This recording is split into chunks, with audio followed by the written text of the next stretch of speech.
ನಾಡಿನ ಪ್ರಮುಖ ಜಲಾಶಯಗಳಲ್ಲಿ ಒಂದಾಗಿರುವಂತಹ ಮಂಡ್ಯ ಜಿಲ್ಲೆ ಶ್ರೀರಂಗಪಟ್ಟಣ ತಾಲೂಕಿನ ಕೃಷ್ಣರಾಜಸಾಗರ ಜಲಾಶಯ ಇದೀಗ ಬರಿದಾಗ್ತಾ ಸಾಕ್ತಾ ಇದ್ದು ಈ ಭಾಗದ ಜನರಲ್ಲಿ ಸಾಕಷ್ಟು ಒಂದು ರೀತಿ ಆತಂಕವನ್ನು ಉಂಟು ಮಾಡಿ ಅಂತ ಹೇಳ್ಬೋದು.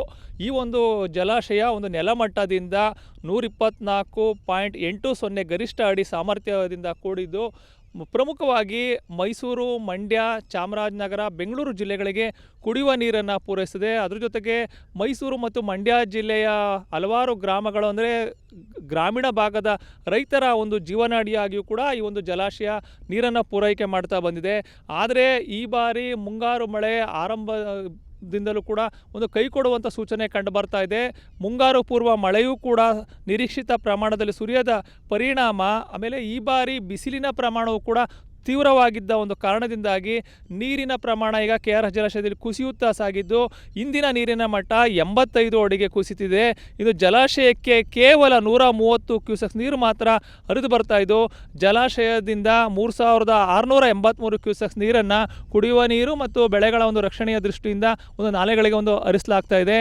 ಒಟ್ಟಾರೆಯಾಗಿ ಈ ಒಂದು ಜಲಾಶಯ ಒಂದು ಪ್ರಮುಖ ಜಲಾಶಯ ಅಂತ ಹೇಳ್ಬೋದು. ಅದರಲ್ಲೂ ಈಗ ಈ ಒಂದು ಜಲಾಶಯದ ಒಂದು ನೀರಿನ ಮಟ್ಟ ಮತ್ತಷ್ಟು ಕುಸಿತ ಆದರೆ ಕುಡಿಯುವ ನೀರಿಗೂ ಕೂಡ ಹಾಹಾಕಾರ ಉಂಟಾಗುವಂಥ ಆತಂಕ ಈಗ ಈ ಭಾಗದ ಜನರನ್ನು ಕಾಡ್ತಾ ಇದೆ. ಅದರಲ್ಲೂ ಪ್ರಮುಖವಾಗಿ ಮೈಸೂರು, ಬೆಂಗಳೂರು, ಮಂಡ್ಯ, ಚಾಮರಾಜನಗರ ಜಿಲ್ಲೆಯ ರೈತರಿಗೂ ಕೂಡ ಇದು ಸಾಕಷ್ಟು ಮತ್ತು ಜನರಿಗೂ ಕೂಡ ಸಾಕಷ್ಟು ಒಂದು ರೀತಿ ಆತಂಕವನ್ನು ಉಂಟು ಮಾಡುವಂಥ ಪರಿಸ್ಥಿತಿನೇ ಅಂತ ಹೇಳ್ಬೋದು. ಯಾಕಂದರೆ ಈ ಜಲಾಶಯ ತುಂಬಿ ಹರಿದ್ರೆ ಅದು ನದಿ ಪಾತ್ರದಲ್ಲಿಯೂ ಕೂಡ ಅಕ್ಕಪಕ್ಕದಲ್ಲಿ ಅಂತರ್ಜಲದ ವೃದ್ಧಿಗೂ ಕೂಡ ಇದು ಒಂದು ಕಾರಣ ಆಗ್ತದೆ. ಈ ಎಲ್ಲ ದೃಷ್ಟಿಯಲ್ಲಿ ನೋಡೋದಾದರೆ ಈ ಬಾರಿ ಅತ್ಯಂತ ಶೋಚನೀಯ ಪರಿಸ್ಥಿತಿಯಲ್ಲಿ ಕಂಡು ಬರ್ತಾ ಇದೆ. ನಾವು ಇಲ್ಲಿ ನೋಡ್ತಾ ಇದ್ದೀವಿ KRS ಜಲಾಶಯದ ಒಂದು ಒಳಭಾಗಕ್ಕೆ ನಾವು ಬಂದು ಈಗ ಈ ಒಂದು ಸಾಕ್ಷಾತ್ ವರದಿಯನ್ನು ಈಗ ಇಲ್ಲಿ ಮಾಡ್ತಾ ಇದ್ದೀವಿ. ಇಲ್ಲಿ ನಾವು ನೋಡ್ತೀವಿ ಜಲಾಶಯ ಸಂಪೂರ್ಣ ಖಾಲಿಯಾಗಿರೋದ್ರಿಂದ ಜಲಾಶಯದಲ್ಲಿರುವಂತಹ ಕಲ್ಲಿನ ಬಂಡೆಗಳು ಕೂಡ ಇಲ್ಲಿ ಗೋಚರ ಆಗ್ತಾ ಇದ್ದಾವೆ.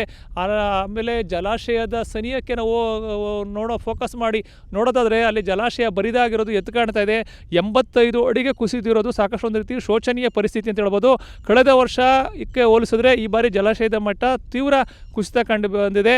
ಒಂದು ಸಕಾಲದಲ್ಲಿ ಮಳೆಗಾಲ ಆರಂಭವಾಗಿ ಒಳ ಹರಿವಿನ ಪ್ರಮಾಣ ಹೆಚ್ಚಾಗದೆ ಹೋದರೆ ನೀರಿನ ಮಟ್ಟ ಮತ್ತಷ್ಟು ಕುಸಿದು ಕುಡಿಯುವ ನೀರಿಗೆ ಹಾಹಾಕಾರ ಉಂಟಾಗುವಂತಹ ಸಾಧ್ಯತೆ ಕಂಡು ಬರ್ತಾ ಇದ್ದು ಜನರು ಕೂಡ ನೀರನ್ನು ಒಂದು ಮಿತವ್ಯಯವಾಗಿ ಬಳಸಬೇಕು ಅನ್ನೋದ ಒಂದು ಸೂಚನೆಯನ್ನು ಇಲ್ಲಿ ನೀಡ್ತದೆ. ಯಾಕೆಂದರೆ ಈಗ ತಜ್ಞರು ಒಂದು ಹವಾಮಾನ ಇಲಾಖೆ ತಜ್ಞರು ನೀಡುವ ಒಂದು ವರದಿಯ ಪ್ರಕಾರ ಈ ಬಾರಿ ಮುಂಗಾರು ಮಳೆ ನಿರೀಕ್ಷಿತ ಪ್ರಮಾಣದಲ್ಲಿ ಸುರಿಯೋದಿಲ್ಲ, ಮಳೆ ಪ್ರಮಾಣವೂ ಕೂಡ ಕಡಿಮೆ ಅಂತ ಹೇಳ್ತಾ ಇರೋ ಒಂದು ಕಾರಣದಿಂದಾಗಿ ಸಕಾಲದಲ್ಲಿ ಮಳೆ ಆರಂಭವಾಗಿ ಜಲಾಶಯಕ್ಕೆ ನೀರು ಹರಿದು ಬರದೇ ಹೋದರೆ ನೀರಿನ ಮಟ್ಟ 60 ಅಡಿಗೆ ಕುಸಿದಿದ್ದೇ ಆದರೆ ಕುಡಿಯುವ ನೀರಿಗೆ ಸಮಸ್ಯೆ ತೀವ್ರವಾಗುತ್ತೆ. ಅದರಲ್ಲೂ ಪ್ರಮುಖವಾಗಿ ಮೈಸೂರು, ಬೆಂಗಳೂರು, ಮಂಡ್ಯ ಈ 3 ನಗರಗಳಿಗೆ ಕುಡಿಯುವ ನೀರಿಗೆ ತೀವ್ರ ತೊಂದರೆ ಆಗುತ್ತೆ. ಈ ಒಂದು ಹಿನ್ನೆಲೆಯಲ್ಲಿ ಜನರು ಕೂಡ ಈ ಭಾಗದಲ್ಲಿ ಆತಂಕಗೊಂಡಿದ್ದಾರೆ ಅಂತ ಹೇಳ್ಬೋದು. ಒಟ್ಟಾರೆಯಾಗಿ ಈ ಭಾಗದಲ್ಲಿ ಒಂದು ಪ್ರಮುಖ ಜಲಾಶಯ ಆಗಿರುವಂಥ KRS ಜಲಾಶಯದ ನೀರಿನ ಮಟ್ಟ ಇದೀಗ 85 ಅಡಿಗೆ ಕುಸಿದಿರೋ ಒಂದು ಕಾರಣದಿಂದಾಗಿ ಈ ಭಾಗದ ರೈತರಿರ್ಬೋದು ಜನರಿಗೂ ಕೂಡ ಸಾಕಷ್ಟು ಒಂದು ರೀತಿ ಆತಂಕ ಈಗ ಮನೆ ಮಾಡಿದ್ದು. ಎಲ್ಲದಕ್ಕೂ ಕೂಡ ವರುಣದೇವ ಕಣ್ಣು ತೆರೆದು ಮಳೆಯನ್ನು ಸುರಿಸಿದ್ದೇ ಆದರೆ ಮಾತ್ರ ಜಲಾಶಯಕ್ಕೆ ನಿರೀಕ್ಷಿತ ಪ್ರಮಾಣದಲ್ಲಿ ನೀರು ಹರಿದು ಬಂದದ್ದೇ ಆದಲ್ಲಿ ಮಾತ್ರ ಈ ಒಂದು ಸಮಸ್ಯೆ ಬಗೆಹರಿಯುತ್ತೆ ಅಂತ ಹೇಳ್ಬೋದು. ಎಲ್ಲದಕ್ಕೂ ಕೂಡ ವರುಣದೇವ ಕೃಪೆ ತೋರಬೇಕು ಅಂತಲೇ ಹೇಳ್ಬೋದು. ಕ್ಯಾಮ್ರಾ ಪರ್ಸನ್ ಅರ್ಜುನ್ ಜೊತೆ ರಂಗಸ್ವಾಮಿ, ಪ್ರತಿನಿಧಿ ನ್ಯೂಸ್, ಕೃಷ್ಣರಾಜಸಾಗರ ಜಲಾಶಯ.